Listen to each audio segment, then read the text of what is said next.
합시다. 하나님 아버지, 거룩하신 아버지를 찬송합니다. 영광의 하나님을 찬송합니다. 이 시간 하나님의 생명의 말씀을 우리가 나누려고 합니다. 주님, 성령의 역사하심으로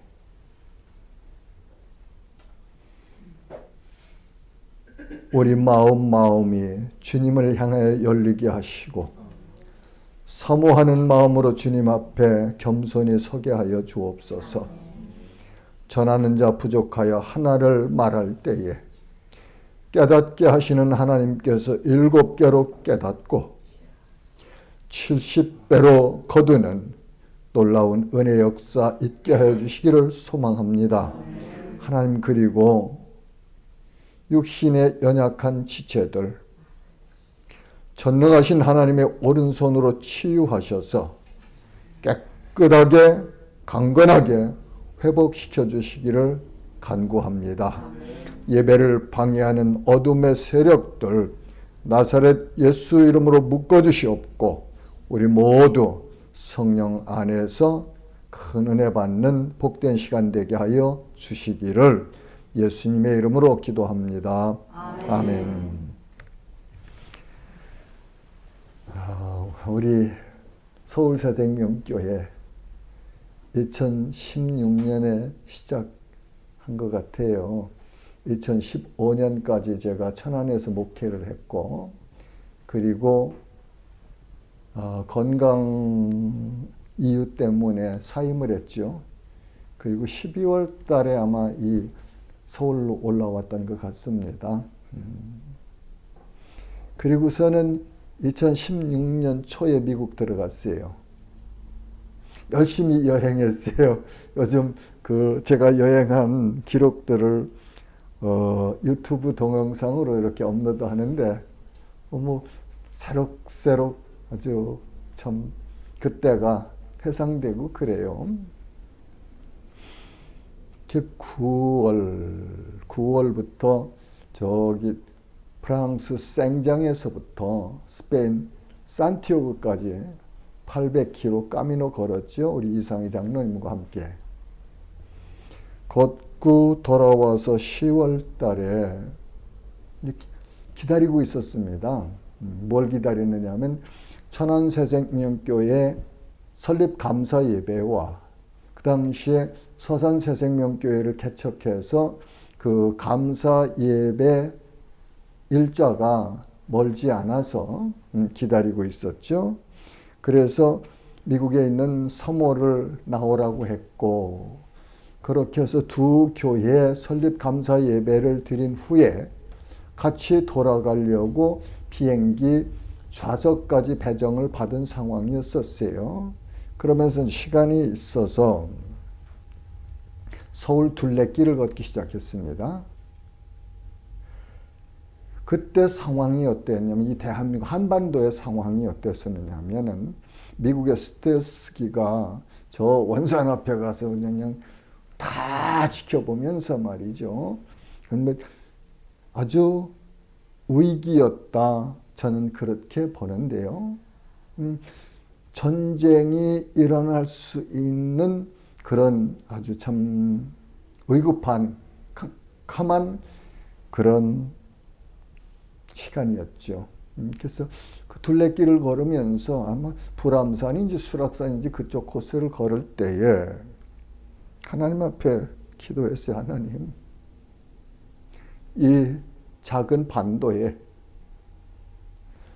우리 민족을 살게 심어주셨는데 4300몇 년 그 역사 속에 850회나 되는 외침을 받은 불쌍한 민족, 연약한 민족, 이제 조금 살만해서 고개 들라고 하는데 다시 전쟁의 먹구름이 이렇게 몰려오는데 하나님 어떻게 해야 됩니까?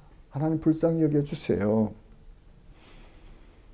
기도하다가 제 마음을 하나님께서 타치하셨어요. 그래서 하나님, 제가 여기서 무릎 꿇고 기도하면 안 돼요. 하나님 제가 여기서 무릎 꿇고 기도할 테니까 하나님 이 전쟁의 먹구름이 밀려가게 해주세요. 걷어주세요. 하면서 교회 개척을 결심했습니다. 결단했어요. 그렇게 하고서는 바로 전화했어요. 난 이제 미국 안 가고 한국에서 교회 개척할 것입니다. 도망가지 않으려고 배수진을 친 거죠. 도망갈 길을 끄는 거죠. 그렇게 해서 그 시간부터 서울새생명교회가 제 마음속에 하나님께서 심어주셨지 않는가 그렇게 생각돼요. 그래서 이제 사모왔고 함께 이렇게 이 종로길을 다니면서 그 당시 보니까 한 10군데가 임대 사인 붙어 있더라고요. 그래서 핸드폰 가지고 전화하면 뭐 하실 겁니까? 교회 하려고 그래요. 교회는 안 됩니다. 8군데가 교회는 안 준다고 하대요. 2군데가 교회 가능합니다. 한중에 여기가 이곳이 한 곳이었어요. 그래서 그 2016년 아마 12월 달까지는 11월, 12월은 저희 집에서 숙소에서 두세 사람 모여서 그렇게 예배드리기 시작했어요. 그리고 크리스마스 때 이제 이 건물을 임대했고, 그리고 수리하는 중에 12월 아마 크리스마스 때가 다가왔던 것 같아요. 그때 우리 이준원 집사님과 모전도 선생님 형제 또 이렇게 여기 앉아서 그냥 앉아서 그렇게 예배드리고 시작을 해서 여기까지 왔어요. 여기까지 왔는데 이제 5살이 지났네요. 그렇죠? 제가 2년 목회했고 우리 송 목사님께서 3년 하셨죠? 그래서 5년인 것 같아요. 만 5년. 12월 달 되면 만 5년인 것 같습니다. 그런데 5년이면 5살짜리 5년이면 어린 나이죠. 어린 교회가 서가는데 어느 날 갑자기 코로나 19이라는 이 아주 추운 아주 강한 추위의 바람이 우리를 덮쳐오고 있었고, 그리고 상황적으로 너무 엄청난 어려움을 우리는 통과하고 있습니다. 그렇죠? 말하자면 강한 적군의 말발굽이 우리가 자라고 있는 이 밭을, 신앙을 세워가는 밭을 말발굽이 짓밟고 지나가고 있다고 생각이 돼요. 그럼에도 불구하고 하나님께서 오늘까지 지켜주셔서 이렇게 함께 모여서 예배드릴 수 있는 것은 하나님 앞에 참 드려야 될 감사 조건 중에 하나다 생각이 됩니다. 그리고 또한 이 어려운 환경 가운데서도 굽히지 않았고 변질되지 않았고 포기하지 않았고 꿋꿋하게 신앙을 지켜오시면서 예배를 지켜오신 여러분들에게 감사를 드리고 박수를 드리고 싶어요. 지나갑니다. 지나가요. 이제 어떤 생각을 하게 되느냐 하면 대장쟁이가 좋은 연장을 만들려면은 그냥 무드러진 낫이라고 합시다. 낫. 그 쇠붙이를 연탄불에 집어넣고 풀무지를 해서 벌건 숯불에서 그 낫을 달구거든, 이렇게.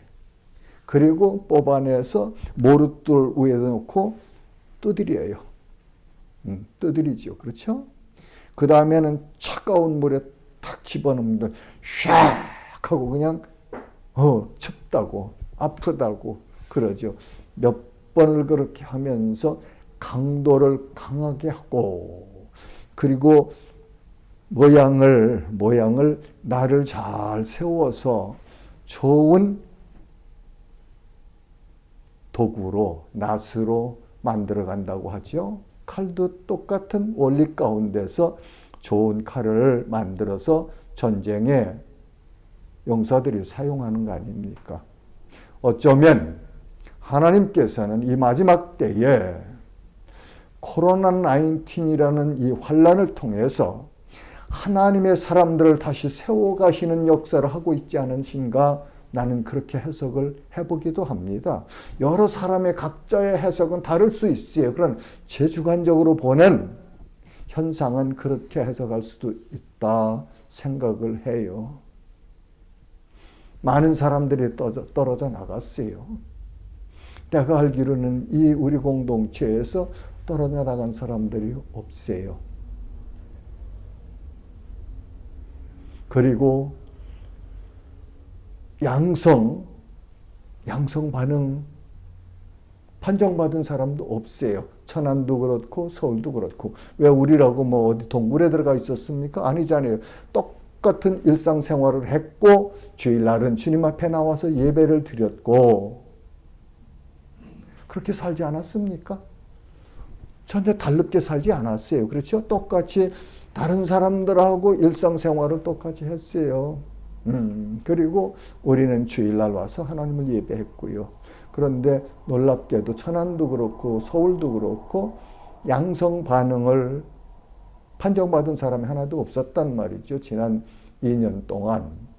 이 또한 하나님의 은혜였다. 그렇게 생각을 합니다. 자, 이제 말씀을 보십시다.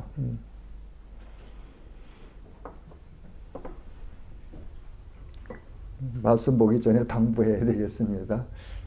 아무리 어려워도 세상이 우리를 넘어뜨리지 못합니다. 하나님의 교회이기 때문에 우리는 하나님의 사람들이고 하나님의 성도들이고 하나님께서 지키시는 거룩한 백성들이에요. 그래서 반드시 승리하는 것이 성도의 마지막입니다.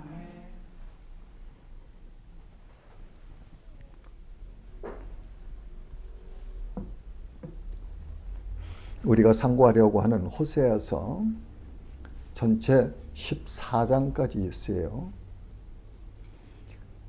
호세아 선지자는 북이스라엘 땅에서 하나님의 말씀을 하나님의 백성들에게 전했던 선지자로 활동했지요.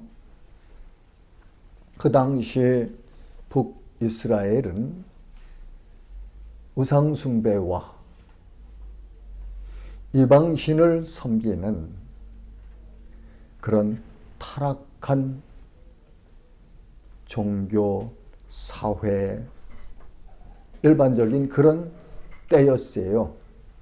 그때 하나님께서 호세아를 세우셔서 이스라엘 백성들의 잘못된 하나님 말씀에서 떠난 변질된 모습들을 지적해 주면서 다시 돌아와라.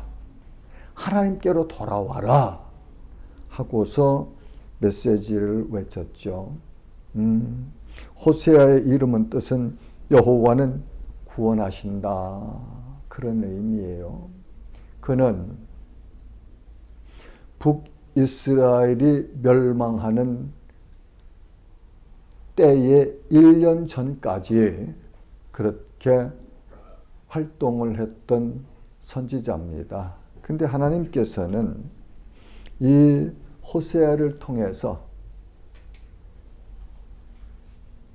이스라엘 백성들의 잘못된 모습을 보여주시기 원해서 이 경건한 호세아를 음란한 여인인 고멜이라는 여인을 만나서 결혼을 하게 하십니다. 그래서 그 호세아와 고멜 사이에 세 자녀를 두는데 첫 번째는 아들이고 두 번째는 딸이고 세 번째는 아들이죠. 그렇게 해서 두 아들과 딸을 얻게 하십니다. 호세아 선지자의 메시지의 중심이 뭐냐? 저는 그렇게 정리해 봤어요. 하나님은 사랑이시라. 그리고 타락한 이스라엘아, 회개하고 하나님께로 돌아가자. 하나님께로 돌아가면 그분이 우리를 고치시고 싸매주시리라.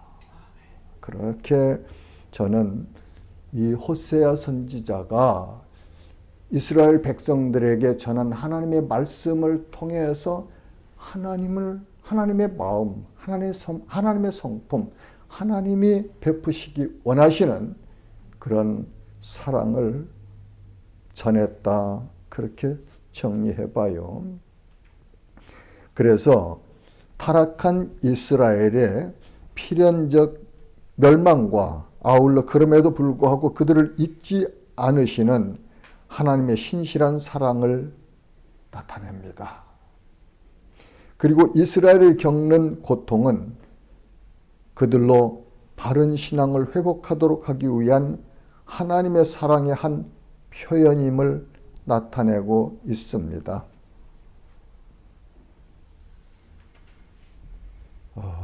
본문 말씀 상고하기 전에 제가 지금 우리가 겪고 있는 상황을 이야기했잖아요.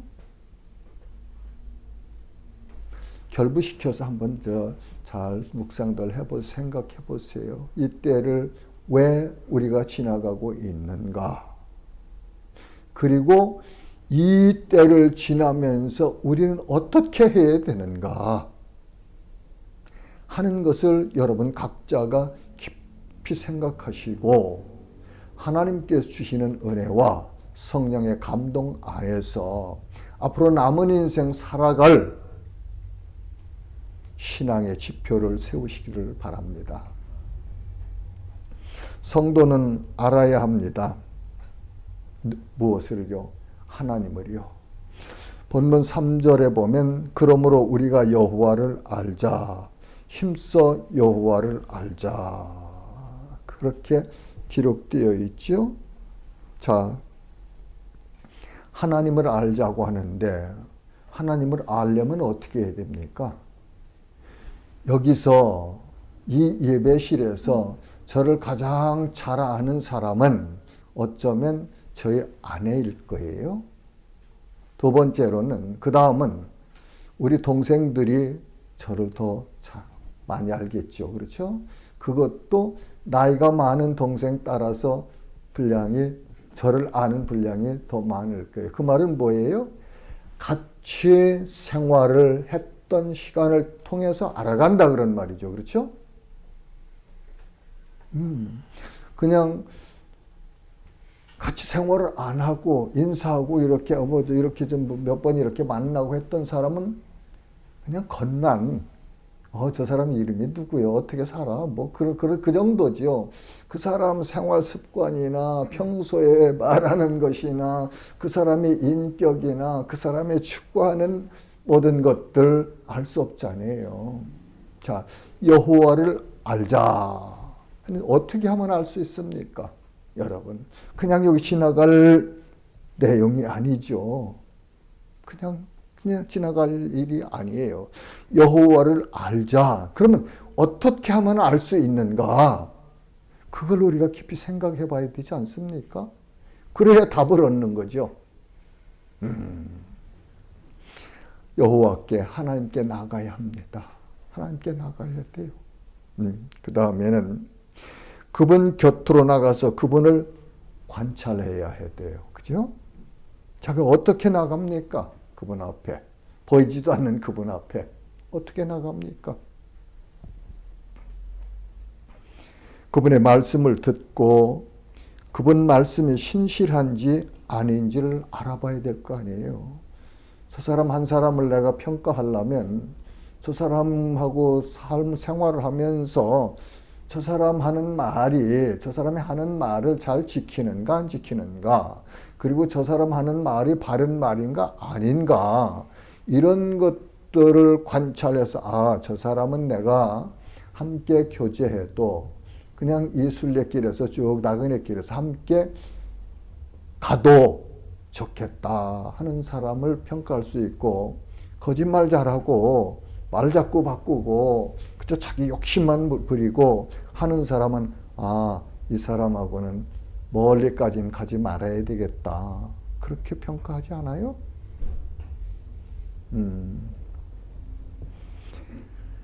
그래서 하나님이 하신 말씀을 순종해 봐야 그분 말씀이 진리인지 아닌지를 알 수 있는 거 아니에요? 하나님께서 나 이외에 다른 신 만들지 말아라.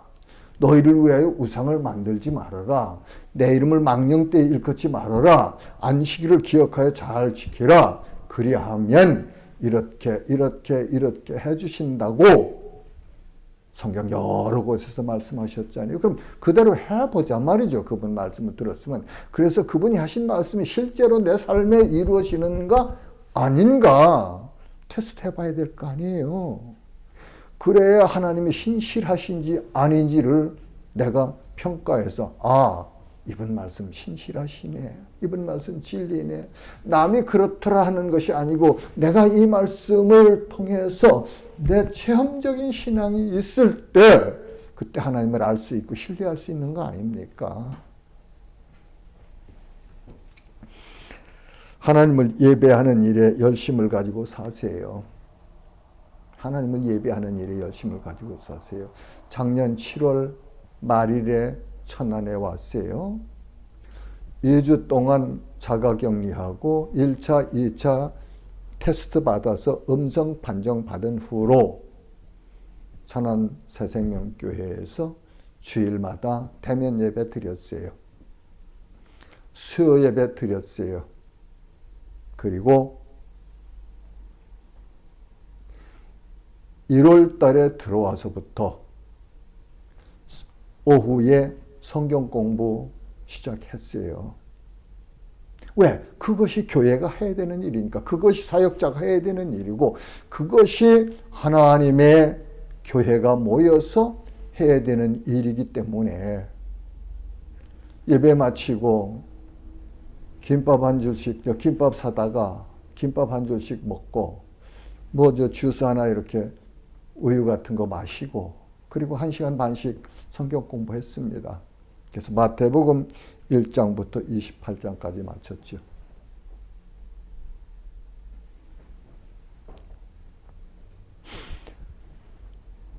바람이 강하게 불어올수록 우리는 땅속 깊이 뿌리를 내려야 돼요. 그래야 그 바람에 쓸려 넘어가지 않죠. 우리의 뿌리를 바탕을 어디에 둬야 됩니까? 예배와 하나님 말씀이에요. 말씀 공부들 하셔야 돼요.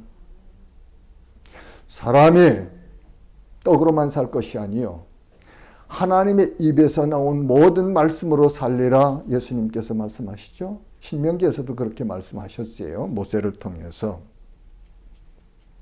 그런데 예배 안 드리고 성경 공부 안 하고 그리고 우리 신앙이 살아갈 수 있을까요?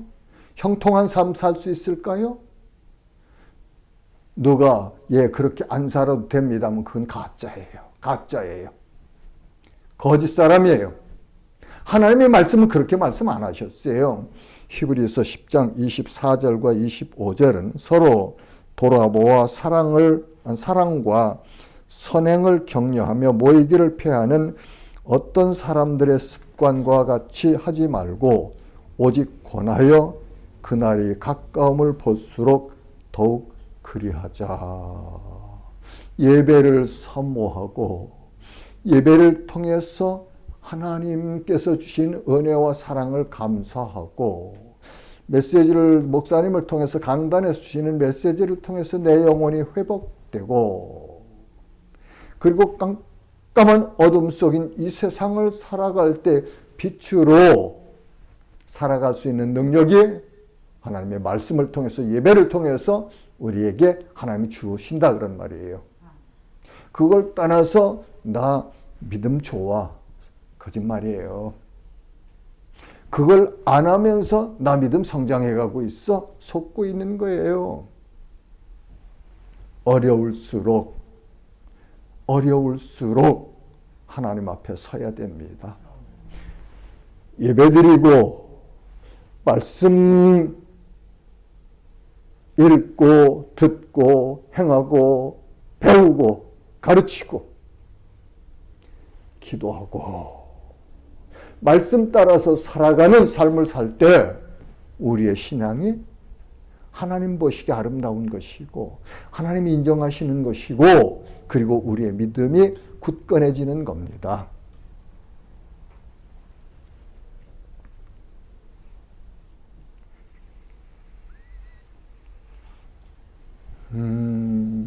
아까도 예배 인원 체크하러 나왔는지 나왔대요. 국가는 시책이 있고 공무원은 국가에 봉사하고 충성해야 되는 직원이니까 국가 시책에 따라서 행해야 되고, 그렇죠? 하나님의 사람은 하나님의 말씀 따라 살아가는 것이 하나님의 사람이에요. 환경에 따라서 이리 흔들리고 저리 흔들리고 눈치 보고 뭐하고 왜 그래요? 하나님께서 저 주일날 나와서 예배 드리라고 하셨으면 예배도 와서 드리는 거고 와서 예배 드리다 죽어도 예배 드려야 되죠. 순교자들이 그랬지 않습니까? 초대교회 성도들이 그렇게 살지 않았습니까? 예배 드리기 때문에 예수 복음 전하니까 어떻게 해요? 붙잡아다 맺히고 감옥에 가두고 그래도 그들은 포기하지 않았어요. 포기하지 않았어요. 우리가 어떻게 하나님의 말씀을 외면하고 사람 말인 권력자인 너희들 말을 들을 수 있느냐? 우리는 그렇게 못해. 우리는 그렇게 못해. 우리는 하나님의 말씀에 순종해야 해. 그렇게 살았어요. 오늘날도 하나님은 그런 사람들을 찾고 계세요. 그런 사람들 기뻐하고 계세요. 하나님을 알려면 우리 그런 삶 살아야 돼요. 자, 그 다음에 하나님께서 원하시는 것은 호세아 본문 6절에 보면 나는 인애를 원하고 제사를 원하지 아니하며 번제보다 하나님을 아는 것을 원하노라. 그렇게 말씀하시네요. 그러면 7절에 보면 그들은 아담처럼 언약을 어기고 거기에서 나를 반역하였느니라. 호세아가 활동하던 그 시기에 북이스라엘 하나님의 백성들이 그랬단 말이죠. 하나님은 제사를 원하시지 않고 번제보다는 하나님을 아는 것을 원하시는데 그들은 아담처럼 언약을 어기고 거기에서 나를 반역하였느니라. 모양은 갖추었는데 형식은 갖추었는데 진실을 떠났더라 그런 말이에요. 누가? 이스라엘 백성들이. 이 말씀 앞에서 오늘 우리 자신들 돌아봐야 돼요. 우리 자신들 돌아봐야 돼요. 성령의 조명하심 안에서 나는 지나온 1년 동안 얼마만큼 하나님을 사랑하면서 하나님께서 원하시는 그런 예배를 드렸는가 생각하시고 찌르시는 것, 찔림받는 것 있으면 회개하세요. 잘못했습니다. 그리고 하나님 제게 새로운 믿음, 새로운 능력 주세요 하고 기도합시다. 자, 하나님은 선지자를 통하여서 이스라엘을 돌아오라고 부르십니다. 호세아 14장 1절 2절 말씀 제가 읽을게요. 이스라엘아 내 하나님 여호와께로 돌아오라. 내가 내 죄 때문에 넘어지고 말았다. 너는 여호와께로 돌아와서 이렇게 기도하라. 우리의 모든 죄를 용서하시고 우리를 너그럽게 받으소서. 우리가 찬양의 제사를 주께 드리겠습니다. 현대인 성경 번역본이에요. 그 다음에 히브리서 13장 15절에서 16절은 그러므로 우리는 예수로 말미암아 항상 찬송의 제사를 하나님께 드리자. 이는 그 이름을 증언하는 입술의 열매니라. 오직 선을 행함과 서로 나누어 주기를 잊지 말라. 하나님은 이 같은 제사를 기뻐하시느니라. 이 호세아서 14장 말씀과 히브리서 말씀을 종합해서 우리가 생각한다면 하나님은 뭘 원하신다고요? 삶에서 사랑을 실천하는, 하나님 사랑과 이웃 사랑을 실천하는 삶을 원하신다. 그런 말이에요. 기독교가 왜 세상 사람들한테 비난을 받습니까? 원칙적으로 원리적으로 보면 진리와 비진리이기 때문에 충돌할 수밖에 없어요. 그러나 어떤 부분은 나 교회 집사입니다, 권사입니다, 장로입니다, 목사입니다 하는데 사는 모습 보면은 저거는 아닌데 어째 저 사람은 자기 자신만 그렇게 챙기고 알고 그럴까? 왜 그렇게 욕심이 많지? 왜 안 나누지? 왜 가난한 사람 보고도 마음을 열지 않지? 그럴 때 세상이 우리를 향해서 손가락질 안 하겠어요? 나 같으면 해요. 나는 해요. 그래서 우리 삶에서 하나님의 성품이 드러나야 돼요. 예수님의 품성이 드러나야 돼요. 그것이 성령의 열매예요. 머리로만 달달달달달 오직 성령의 열매는 사랑과 희락과 화평과 오래 참과 자비 양선과 충성과 온유와 절제니 이 같은 것을 금지할 법이 없느니라. 아는 건 많은데 내 삶에서 그 열매가 안 나타나면 말이죠. 이건 문제 아니에요? 신앙은 산 거예요. 하나님의 생명이에요. 우리 영혼은 예수 그리스도를 주님으로 믿은 이후부터 산 생명이에요. 살았으면 반드시 꽃이 피고 열매 맺어요. 저기 보세요. 이 꽃들 보세요. 살았기 때문에 조화는 생명력이 없어요. 저 난 보세요. 오래됐으면 된 것 같아요. 아, 참 예쁘네요. 왜? 살아있기 때문에. 우리 안에 하나님의 생명이 있고 그게 영생을 소유한 자들이에요. 우리 삶에서 저건 이춘원 집은 조시아가 그때 우리 개척할 때 갖다 준 화분이에요. 살아있기 때문에 자랐잖아요. 살아있으니까 아름다움을 우리에게 주잖아요. 우리가 성도면 살아있는 사람들이에요. 하나님의 생명처럼. 그러면 삶에서 아름다움을 세상에 고통받는 이웃들에게, 소망이 없는 이웃들에게 나눠 줘야 될 거 아니에요. 그것이 우리의 직무, 우리의 책임, 그런 거 아니겠습니까? 여러분들이 그렇다는 얘기는 아니에요. 그러나 우리 자신을 돌아보셔야 돼요. 이런 말씀 앞에서 이건 누가 그렇지 나는 안 그래. 다 그래. 다. 서로가 다 100명이 다 그러면 그 누가 주인공이고 그래요. 그렇죠? 내가 그렇지. 하나님 내 모습입니다. 죄송합니다. 하나님 나 고치고 싶습니다. 하나님 고쳐주세요. 성령의 역사하십니다. 고쳐주세요. 그래서 하나님께서 기뻐하시는 심령 삶 살 수 있도록 성령의 열매 맺는 이 시대에 하나님이 기뻐하시는 성도 되게 해주세요. 그래야 되지 않겠습니까? 여호와께로 돌아가면 고쳐주십니다. 6장 1절과 2절에 보면은 오라 우리가 여호와께로 돌아가자. 여호와께서 우리를 찢으셨으나 도로 낫게 하실 것이요 우리를 치셨으나 싸매어 주실 것임이라. 여호와께서 이틀 후에 우리를 살리시며 셋째 날에 우리를 일으키시리니 우리가 그의 앞에서 살리라. 이 말씀은 이 이스라엘 백성들이 불성실한 회개를 했다고 그렇게 말하는데 이대로 해야 돼요. 이대로.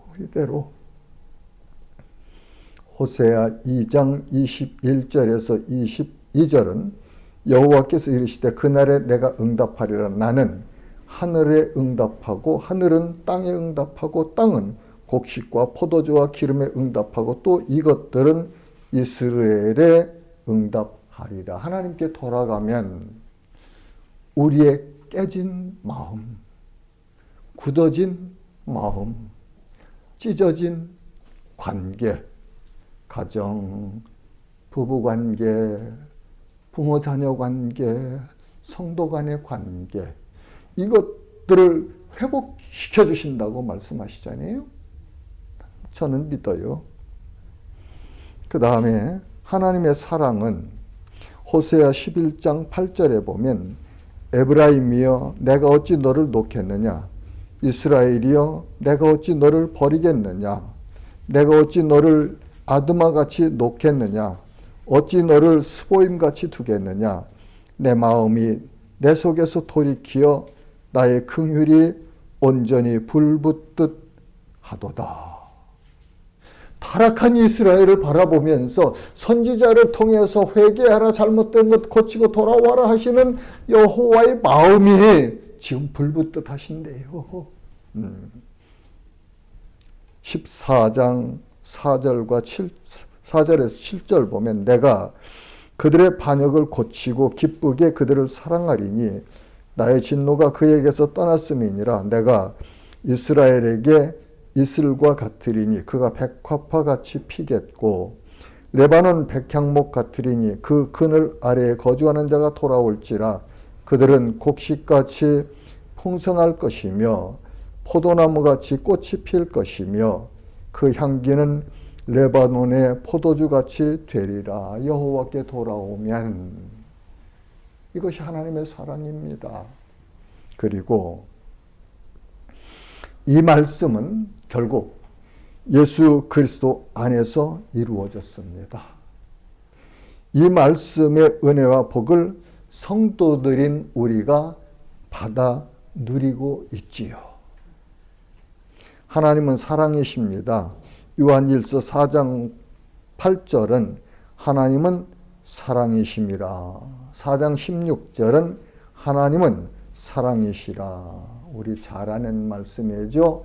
요한복음 3장 16절 하나님이 세상을 이처럼 사랑하사 독생자를 주셨으니 이는 그를 믿는 자마다 멸망하지 않고 영생을 얻게 하려 하시니라.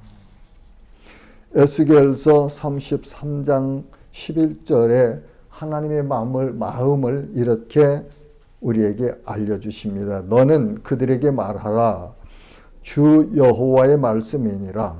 나의 삶을 두고 맹세하노니 나는 악인이 죽는 것을 기뻐하지 아니하고 악인이 그의 길에서 돌이켜 떠나 사는 것을 기뻐하노라.